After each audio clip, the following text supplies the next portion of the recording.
Swastiastu bagi kita semua. Ya, bersyukur kita sehat hingga saat ini. Ya, siap atau tidak siap, kita harus siap selalu untuk melayani Tuhan. Amin. Baik, kita akan buka dulu ayat yang mungkin semua kita menghafalnya. Kejadian 1 ayat 1. Dikatakan di sini, pada mulanya Allah menciptakan langit dan bumi. Ya, ini khotbah saya di sepanjang tahun di mengawali tahun 2023. Ya, pada mulanya Allah menciptakan langit dan bumi. Ini ayat yang sering kita dengar kalau liturgi gitu ya, di perayaan Natal.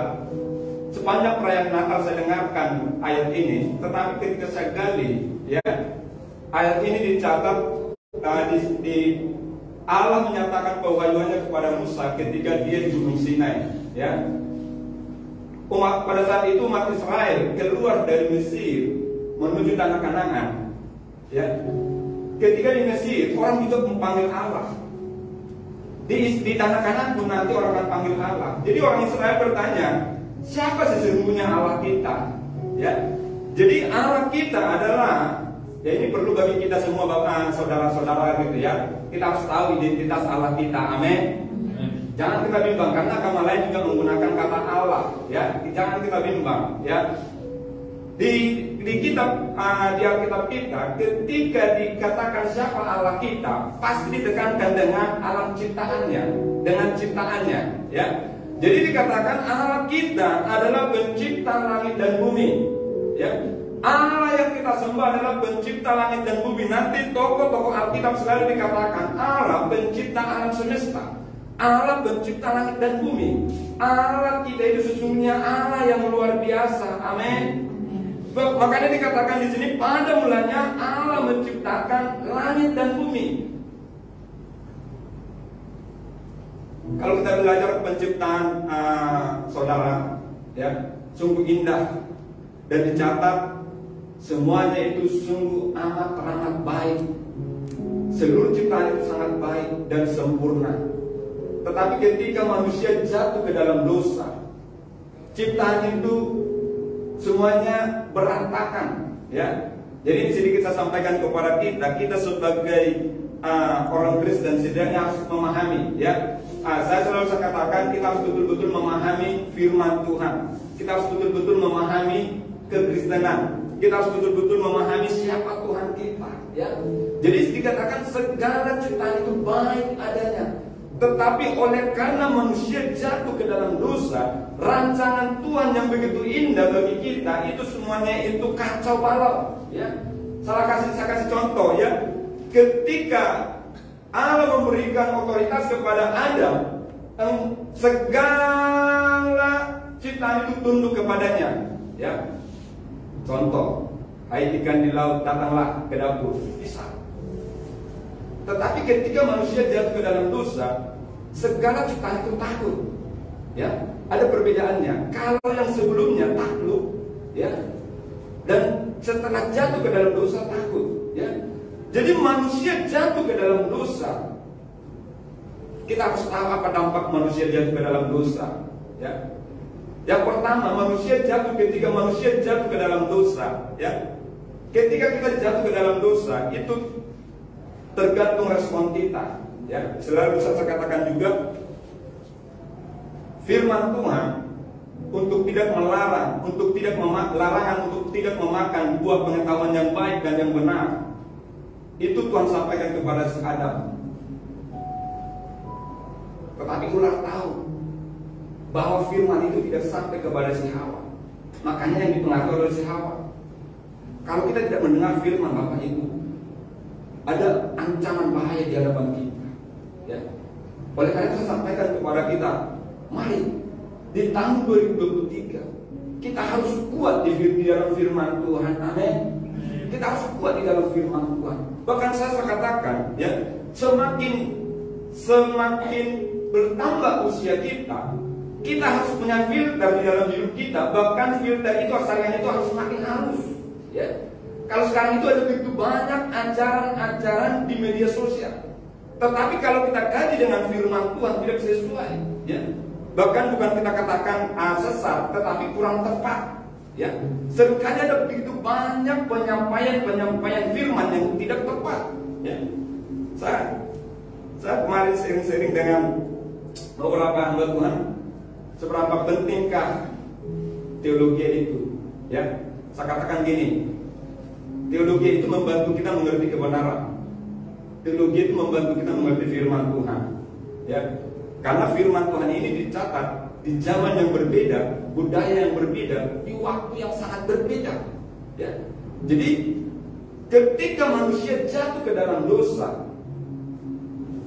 yang pertama, dampak dosa, manusia itu semakin jauh daripada Allah. Ya. Jadi nggak heran kalau orang yang penuh dengan dosa, susah kita bawa ke tempat ini. Susah kita bawa kepada Tuhan. Kenapa? Memang salah satu dampak dosa adalah ada gap, ada jurang pemisah antara manusia dengan Allah. Bukan Allah yang menjauhkan diri, tetapi manusia itu menjauhkan diri daripada Allah. Yang kedua, dampak dosa bahwa ada kekacauan di dalam diri manusia tersebut. Ya, ada situasi kacau di dalam diri manusia tersebut. Bahkan karena ada kekacauan di dalam diri manusia tersebut, makanya ada kekacauan dengan sesama. Ya, ada kekacauan, ada hubungan yang rusak dengan sesama. Bahkan juga kondisi dosa itu membuat kita ke suatu tempat di mana kita tidak akan menemukan kasih Allah. Ya, tidak akan menemukan kasih Allah. Jadi kita lihat Adam dan Hawa, anaknya Kain dan Habel. Tidak ada manusia yang lain yang menjadi contoh bagi mereka.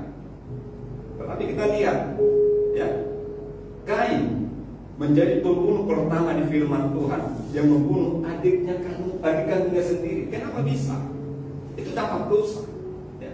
Bahkan kalau kita lihat nanti kepada keturunan-keturunannya, ya, dan sampai kepada kita saat ini, ya, firman Tuhan mengatakan upah dosa adalah maut.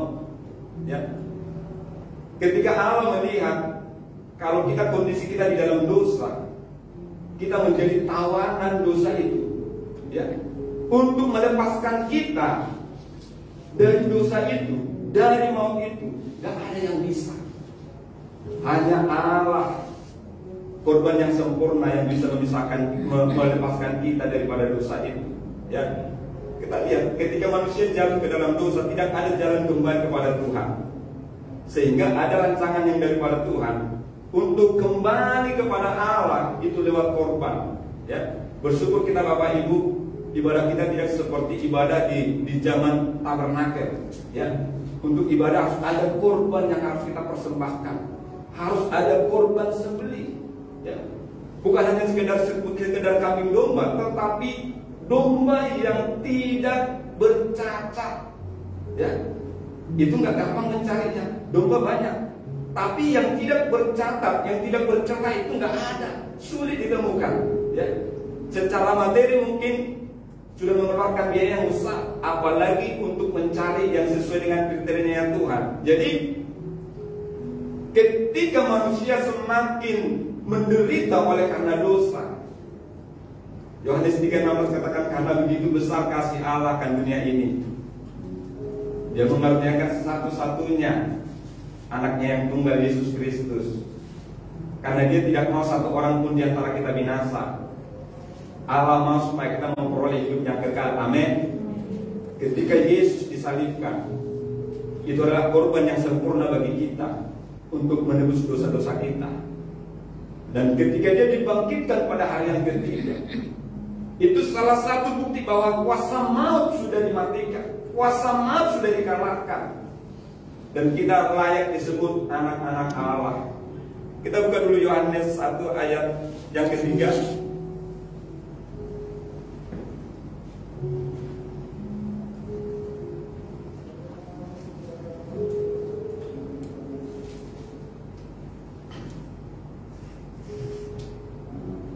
Yohanes 1 ayat yang keempat. Kita baca bersama-sama 2-3 ya. Di dalam Dia ada hidup, dan hidup itu adalah terang manusia. Ya. Di dalam Dia ada hidup, dan hidup itu adalah terang manusia. Ini yang perlu kita pahami, saudara-saudara, ya. Di dalam Yesus ada hidup. Amin. Di dalam Dia ada hidup. Mau apapun kondisi yang terjadi di muka bumi ini, gak ada masalah selama kita ada di dalam Yesus, ya. Bahkan sekarang ini ada begitu banyak hal-hal yang membuat manusia ketakutan gitu ya. Tetapi saya katakan di dalam Dia ada hidup, ya. Di liturgi anak saya Matius 4 ayat yang keempat, ya, manusia hidup bukan dari roti saja, tetap dari perkataan Allah, dari firman Tuhan. Bahkan Yohanes ini juga mengatakan di dalam Dia ada hidup, ya. Dan hidup itu terang manusia. Kalau kita menyadari terang itu, ya, kita katakan terang itu firman yang telah menjadi manusia, Yesus Kristus. Ketika Dia datang ke dunia, dunia menolaknya, tidak mengenalnya, ya. Dunia tidak mengenalnya, tetapi ketika Dia datang kepada milik kepunyaannya, yang sangat menyedihkan, milik kepunyaannya tidak mengenalnya, ya. Makanya ketika kebenaran sejati datang kepada kita, bagaimana kita merespon, ya? Bagaimana kita merespon ini yang sangat penting di tahun yang baru, bahkan istilah-istilah beberapa gereja musim yang baru, ya, new season. Bagaimana kita di musim yang baru ini kita menyadari kita sekarang ini manusia yang baru, bukan lagi manusia yang lama. Artinya kehidupan kita sekarang ini adalah hidup sepenuhnya di dalam Tuhan. Amin. Bagaimana pengejaran kita bukan lagi masalah dunia ini. Pengejaran kita adalah bagaimana kita mengejar hadirat Allah, bagaimana kita mengejar Yesus Kristus.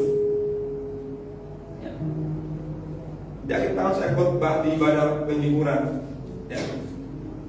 Ketika seorang teman saya, ya, bapaknya meninggal, diminta saya untuk menyampaikan firman. Saya katakan gini, kebetulan di sana ada berbagai orang gitu ya. Kalau kita lihat kejadian, di awal kejadian, umur manusia itu 950 tahun lebih.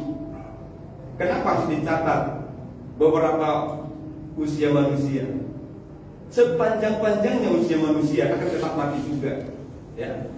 Itu tujuannya itu, supaya kita memahami sepanjang-panjangnya usia manusia, umur manusia tetap mati juga. Bahkan saya katakan sekaya-kayanya manusia yang dicatat di Alkitab akan tetap mati juga, ya. Bahkan sekuat-kuatnya, ya, manusia yang dicatat di Alkitab akan mati juga, ya. Waktu itu yang meninggal bapaknya, ya, dari sore ini yang saya khotbahi malah meninggal, ya. Tapi saya katakan seperti ini ketika saya tadi di ICU, gak ada masalah. Yang penting sudah selesai di dalam Tuhan, ya. Persoalannya kita sudah selesai nggak di dalam Tuhan. Makanya dikatakan di dalam Dia ada hidup. Selama kita ada di dalam Tuhan, mungkin daging ini sudah selesai, tetapi kita mau memperoleh kehidupan yang selanjutnya. Ini yang perlu, ini yang jarang. Ini yang jarang disampaikan di dalam penyampaian firman Tuhan. Ternyata eksistensi keberadaan hidup setelah kematian itu banyak disampaikan di Alkitab, tetapi jarang disampaikan kepada kita, ya. Kehidupan setelah kematian ada begitu banyak dicatat di Alkitab ini, Bapak Ibu, ya. Kehidupan setelah kematian ada begitu banyak ternyata dicatat, tapi jarang sekali disampaikan kepada kita. Oleh karena itu ketika saya menyadari Tuhan, ya, kematian adalah suatu kebahagiaan bagi orang benar, tetapi penghukuman bagi mereka, bagi orang fasik, ya. Jadi mari kita Bapak Ibu, mungkin kita mengatakan kita masih muda, persiapkan hidup kita untuk sungguh-sungguh di dalam Tuhan. Amin. Mari persiapkan diri kita, persiapkan diri kita untuk lebih lagi, ya. Biarlah pengajaran kita bukan lagi masalah dunia ini, ya. Pengajaran kita bukan lagi masalah dunia. Nggak salah kita kerja, nggak salah, tetapi mari kita tangkap, ya. Saya kadang di rumah pun kalau kurang sungguh-sungguh, marah pun saya mau. Marah saya bukan marah karena emosi, tapi marah ilahi. Saya geram gitu, ya. Ya. Kenapa untuk hal-hal yang lahiriah kita mau mengerjakannya, ya? Tetapi kenapa hal-hal yang rohani sepertinya kita sulit melakukannya, ya? Jadi firman yang telah menjadi manusia saat ini ada di tengah-tengah kita, Yesus Kristus. Dia datang, ya. Sekarang ini dia datang ke dunia, bukan hanya sekedar datang. Dia datang untuk memberikan kehidupan kepada kita. Bukan kehidupan secara lahiriah, tetapi kehidupan di mana sampai kepada kekekalan. Kita sampai kepada kehidupan yang kekal. Jadi oleh karena itu, ada begitu banyak perjuangan yang akan kita hadapi. Ada begitu banyak tantangan yang kita hadapi, ya. Selama kita bersama dengan Tuhan, selama kita ada di dalam Tuhan, selama kita ada di dalam Yesus Kristus, percayalah saudara, di dalam Dia ada kehidupan. Amin. Di dalamnya ada kehidupan. Dan selalu saya katakan di dalam diri saya, Tuhan, ya, saya sudah menyadari bahwa saya sudah tidak muda lagi, ya. Dikit-dikit saya makan makanan tertentu langsung terasa kepada tubuh saya, ya. Kalau dulu itu saksang itu mau satu ember pun nggak ada masalah saya makan. Sekarang tuh segini makan leher bertegang, ya. Dan secara makanan saya sekarang hati-hati. Artinya saya sudah nggak muda lagi, gitu ya. Tetapi satu hal yang harus saya kerjakan, ya, Paulus katakan di kitab 2 Korintus, ya, manusia lahiriah ini akan semakin merosot, ya, itu fakta. Dan bersamaan manusia rohani harus dibaharui dari sehari ke sehari, ya, harus dibaharui dari sehari ke sehari. Usia ini ada terjadi percepatan, cepat sekali, ya. Anak saya udah tahu tugasnya sekarang, cepet-cepet uban gitu ya. Kata istri saya, kayaknya nggak siap tua katanya kan, bukan nggak siap tua seperti kata hambanya di sini menolak tua gitu ya. Jadi manusia batinnya kita harus dibaharui dari sehari ke sehari dengan cara bagaimana? Dengan cara firman Tuhan, ya. Dengan cara firman Tuhan kita sekarang ini bisa dibaharui dengan firman, bukan dengan kata-kata hikmat, bukan dengan kata-kata bijak, bukan dengan hikmat dunia, tetapi dengan firman Tuhan. Jadi oleh karena itu kita harus terbiasa dengan firman Tuhan.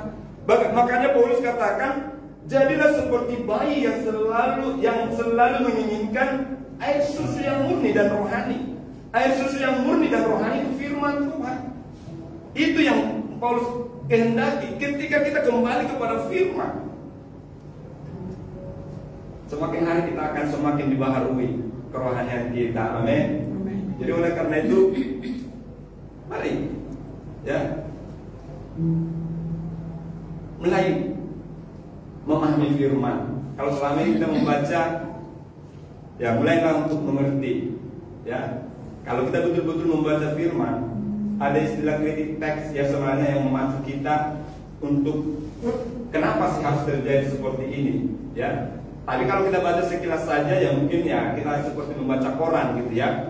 Saya itu yang saya terapkan di dalam ketika saya membaca firman. Saya sekarang membaca firman menggali, karena saya senang yang namanya eksegesa, menggali firman itu, ya. Jadi ada sebenarnya kritik teks, ada teks-teks yang membuat kita bertanya-tanya. Saya kasih contoh, ya. Yusuf itu betul-betul dijual oleh saudara-saudaranya.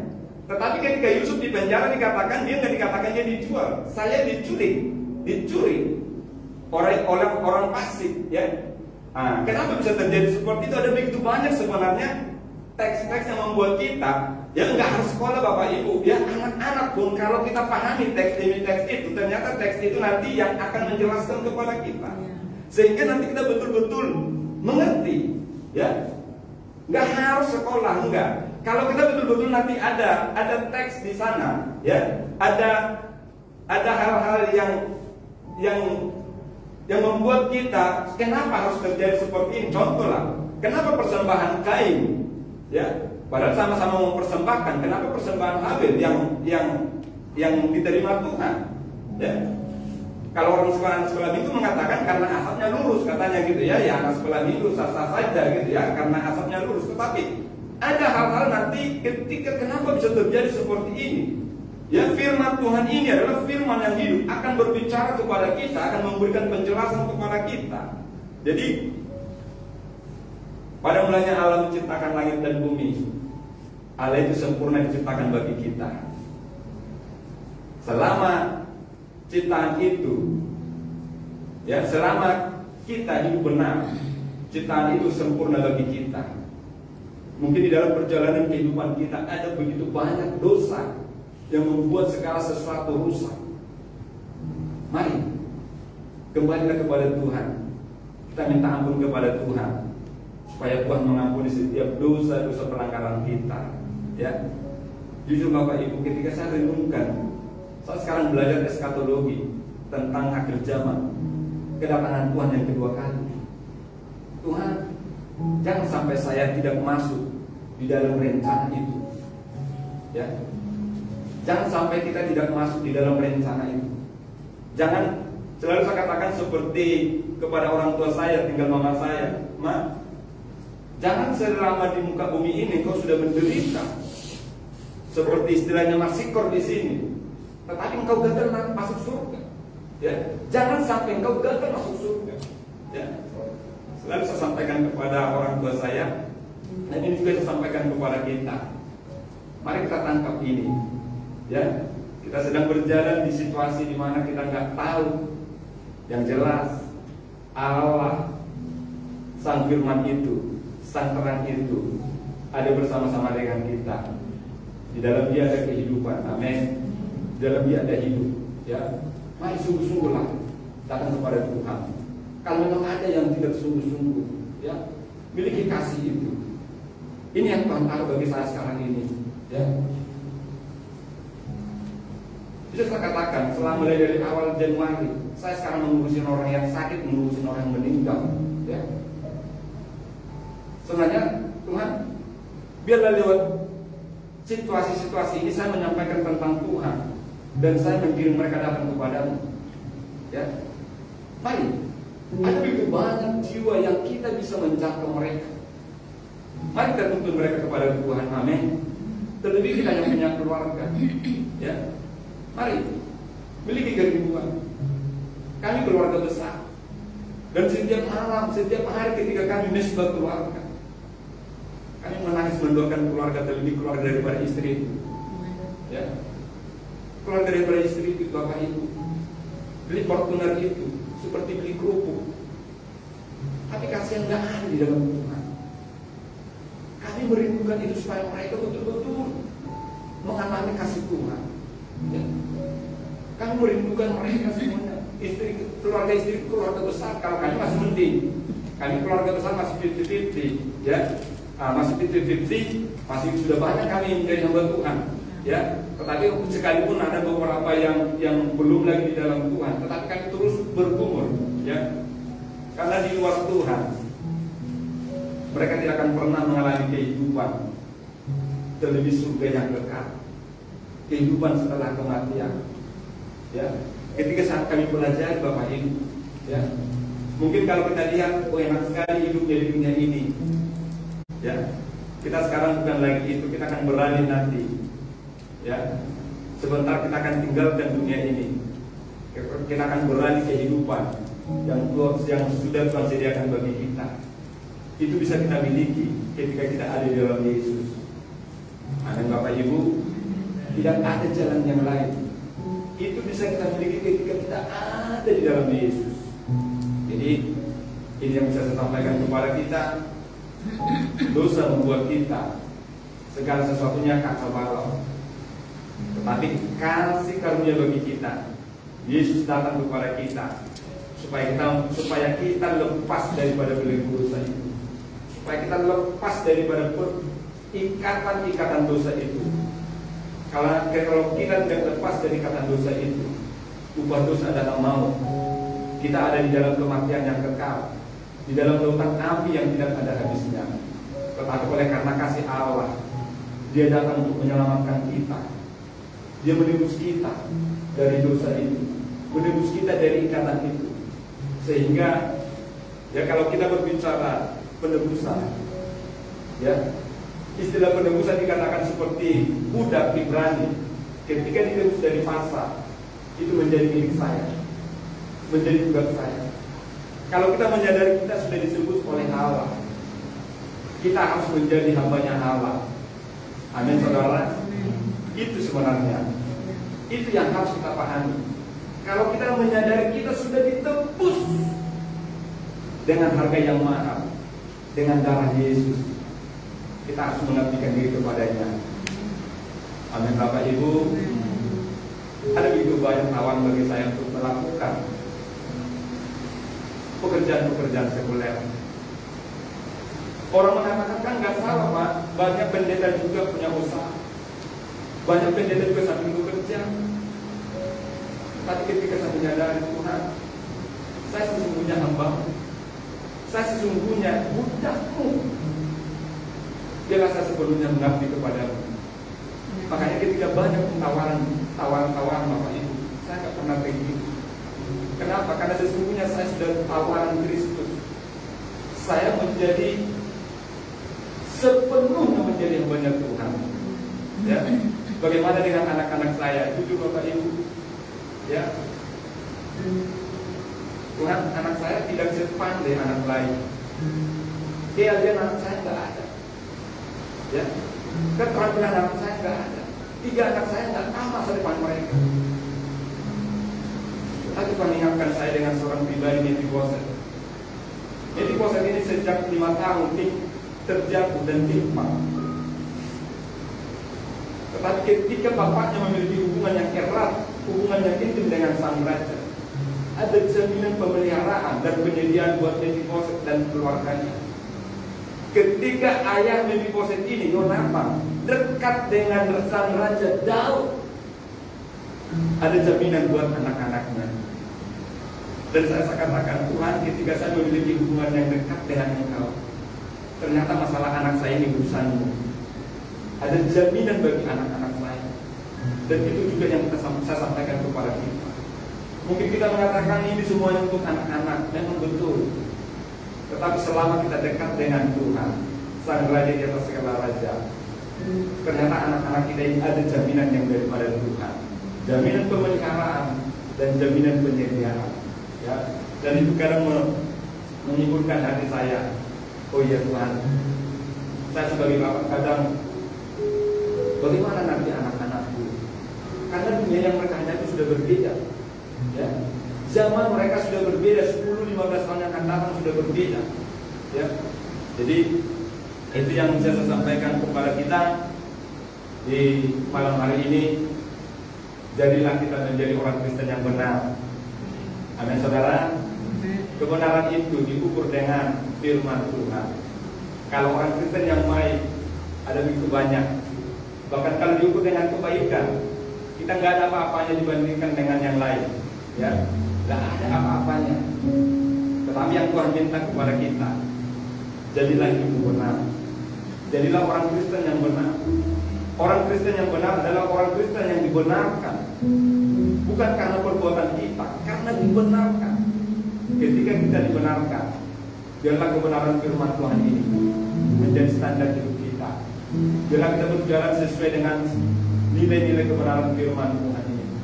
Kalau kita ada dosa, mari kita minta ampun kepada Tuhan.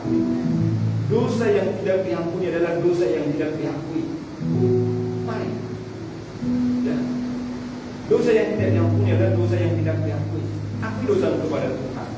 Ketika engkau mengaku dosa, maka Dia setia dan adil. Dia akan mengampuni dosa-dosa kita. Ya. Berjalanlah di dalam kebenarannya Tuhan. Amin. Berjalanlah di dalam tracknya Tuhan. Kalau kita, supaya apa? Supaya kedatangan Yesus itu kita betul-betul ada di dalam rencana kedatangan Yesus. Dan yang kedua, supaya tidak sia-sia Yesus mati di kayu salib, dibangkitkan pada hari yang ketiga. Jadi yang bisa saya sampaikan, intinya Yesus mengasihi kita semua. Yesus tidak mau satupun di antara kita binasa. Yesus mau semuanya kita, termasuk keluarga kita, mengalami keselamatan yang daripada Tuhan. Jadi biar firman Tuhan, kita berdoa. Terima kasih ya Tuhan Yesus, kami sangat bersyukur kepada-Mu ya Tuhan. Di malam hari ini ya Tuhan, kami belajar dari firman. Pada mulanya Allah menciptakan langit dan bumi. Engkau Allah yang besar, Allah yang sanggup melakukan mengadakan sesuatu yang tidak ada menjadi ada. Engkau menciptakan segala sesuatu yang baik apa adanya untuk kami yang ada di tempat ini. Tetapi oleh karena dosa masuk ke dalam kehidupan manusia, kami mengalami jarak yang begitu jauh dengan Engkau. Kami mengalami kekacauan di dalam diri kami. Kami mengalami kekacauan dengan sesama kami. Bahkan semakin hari kami semakin ada di daerah di mana kami tidak menemukan kasih-Mu, kasih karunia bagi kami ya Tuhan. Engkau tidak mau satu orang pun di antara kami binasa. Engkau mengirimkan satu-satunya anak-Mu yang tunggal, Yesus Kristus, sebagai korban penebus dosa-dosa kami ya Tuhan. Terima kasih ya Tuhan, Engkau mengampuni dosa-dosa kami. Terima kasih buat pengorbanan-Mu, buat darah-Mu yang menebus dosa-dosa kami ya Tuhan. Dan Engkau dibangkitkan pada hari yang ketiga. Itu sebagai tanda bahwa kuasa maut dikalahkan. Terima kasih ya Tuhan, Engkau melepaskan kami daripada ikatan-ikatan dosa. Terima kasih Tuhan, Engkau melepaskan kami dari segala kutuk dosa, sehingga kami tidak mengalami kematian, sehingga kami tidak mengalami maut. Terima kasih ya Tuhan, Engkau sebagai terang yang menjadi manusia, yang memberikan ya Tuhan terang-Mu bagi kami. Selama kami ada di dalam terang itu, ada kehidupan bagi kami ya Tuhan Yesus. Hamba-Mu berdoa buat kami yang mendengarkan firman Tuhan di malam hari ini. Biarlah Engkau yang menghapuskan setiap dosa-dosa kami ya Tuhan. Di malam hari ini kuduskan hidup kami ya Tuhan. Murnikan hati dan pikiran kami. Kuduskan kehidupan kami ya Tuhan, sehingga kami menjadi umat yang layak di hadapan-Mu ya Tuhan. Biarlah dimulai di malam hari ini kami berjalan sesuai dengan kebenaran firman-Mu ya Tuhan. Biarlah kami berjalan di dalam kebenaran firman-Mu. Biarlah kami menjadi pelaku-pelaku kebenaran itu ya Tuhan Yesus. Terima kasih Tuhan. Terima kasih Yesus. Terlebih ya Tuhan, kerinduan kami, Engkau sendiri tidak mau satu orang pun di muka bumi ini binasa, tetapi supaya semuanya memperoleh hidup yang kekal. Terlebih kami ya Tuhan, kami tidak mau satu orang pun keluarga kami mengalami kebinasaan. Oleh karena itu Tuhan, di malam hari ini berikan kami kasih-Mu ya Tuhan. Berikan kami kasih-Mu ya Tuhan, supaya kami memiliki kasih kepada saudara-saudara kami ya Tuhan. Kami tidak mau satu orang pun di antara saudara kami mengalami kebinasaan.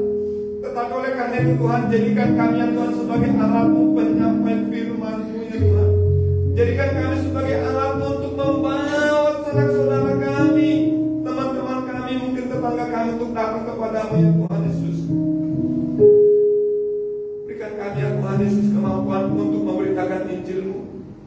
Berikan kami kemampuan untuk memberitakan firman-Mu ya Tuhan Yesus.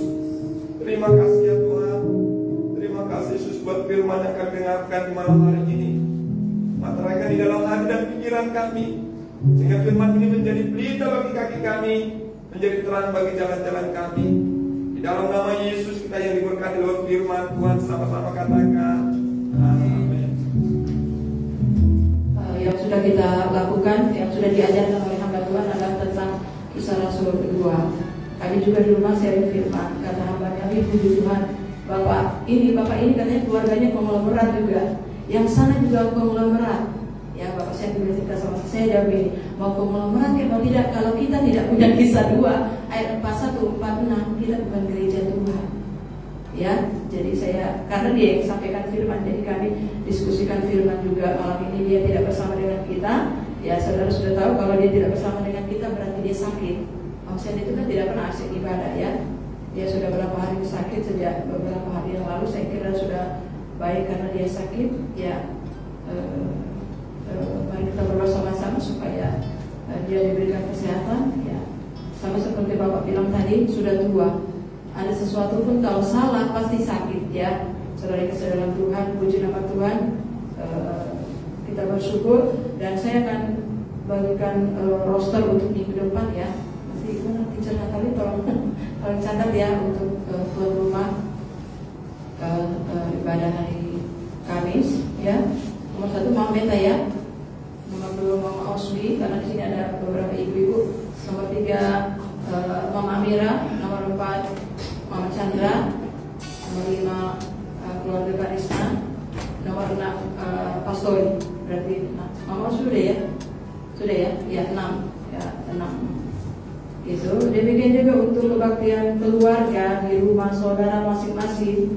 Itu nanti saudara boleh kasih tahu Miss Natali ya, kira-kira saudara mau rumah saudara dibikin kebaktian ucapan syukur atau apa itu, saudara boleh kasih tahu ya.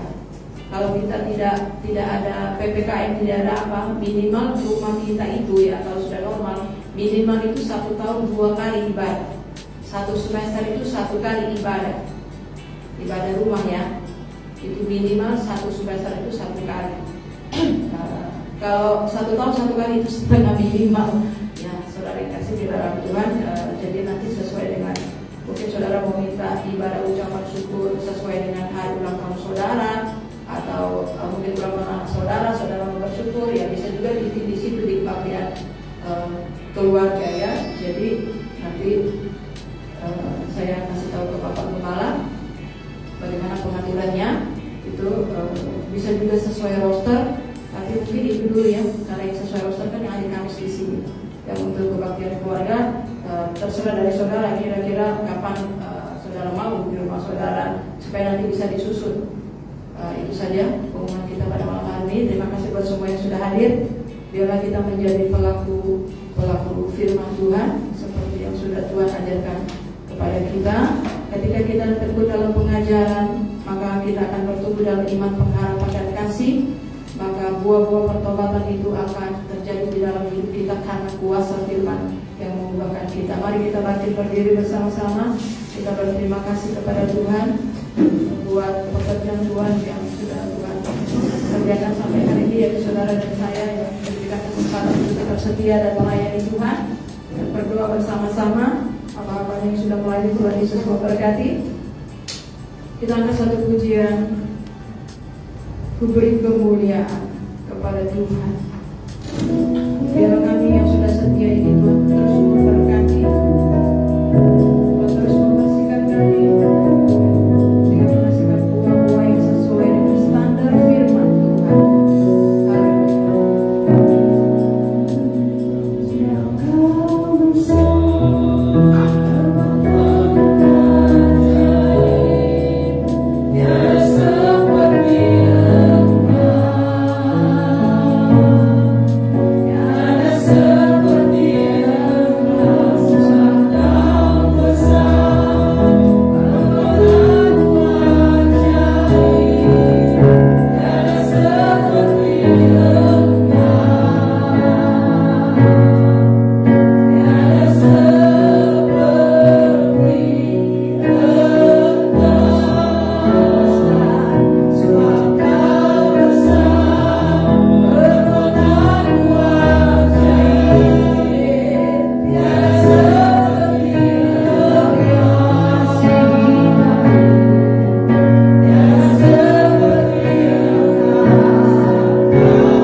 Tuhan, setiap makan dan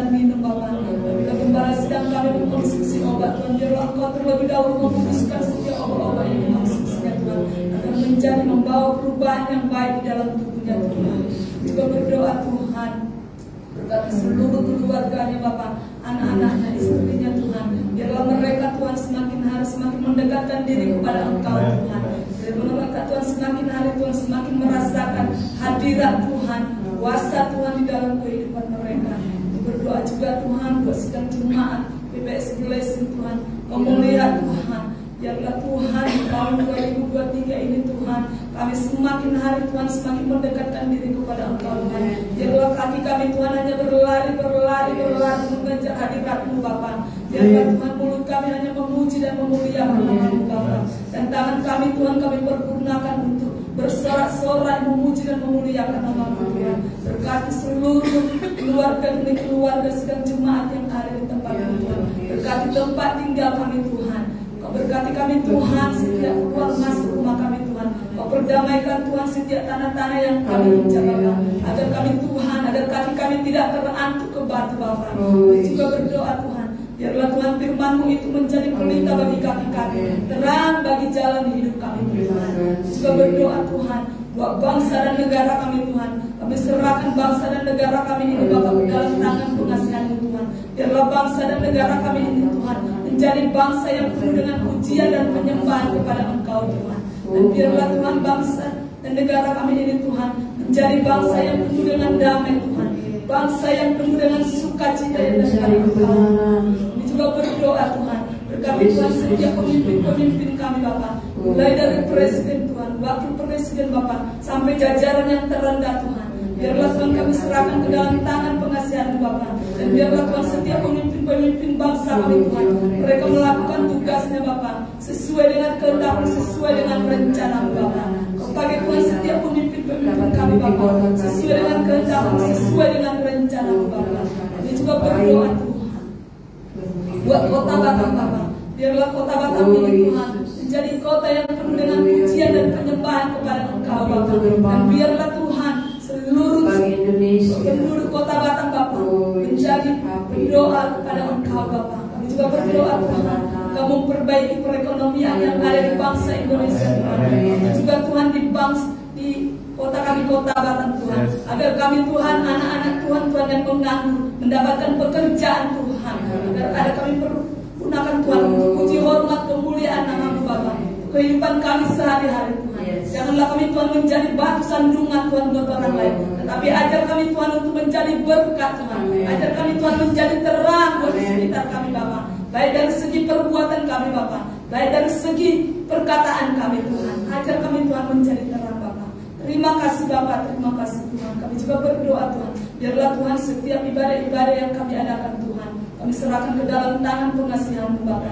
Baik ibadah anak sekolah minggu, ibadah umum, ibadah muda-mudi Tuhan, biarlah kami serahkan ke dalam tangan pengasihan-Mu Tuhan. Biarlah Engkau yang bekerja di setiap ibadah-ibadah kami Tuhan. Dan kami setiap datang beribadah kepada Engkau Tuhan, kami merasakan hadirat dan jamahan daripada Tuhan. Agar kami tidak pulang-pulang Tuhan, tidak seperti kami datang kepada Engkau Bapa. Tapi biarlah kami Tuhan pulang Bapa membawa sukacita, damai sejahtera yang daripada Engkau. Terima kasih Bapa, terima kasih Tuhan. Terpuji-pujilah nama-Mu Tuhan, sekarang sampai selama-lamanya. Kita akan berdoa bersama-sama doa Bapa kami. Haleluya. Bapa kami yang di surga, dikuduskan nama-Mu, datang kerajaan-Mu, jadilah kehendakmu di bumi seperti di surga. Berikanlah kami hari ini makan kami yang sesungguhnya, dan ampunilah kami akan kesalahan kami, seperti kami juga mengampuni orang yang bersalah kepada kami. Dan jangan membawa kami ke dalam pencobaan, dan bebaskanlah kami dari yang jahat. Karena Engkau yang punya kerajaan dan kuasa dan kemuliaan sampai selama-lamanya. The Lord bless you and keep you. Tuhan memberkati engkau dan melindungi engkau. The Lord make His face shine upon you and be gracious to you. Tuhan menyinari engkau dengan wajah-Nya dan memberi engkau kasih karunia. The Lord lift up His countenance upon you and give you peace. Tuhan menghadapkan wajah-Nya kepadamu dan memberi engkau damai sejahtera. Di dalam nama Bapa, Putra dan Roh Kudus yang diberkati Tuhan bersama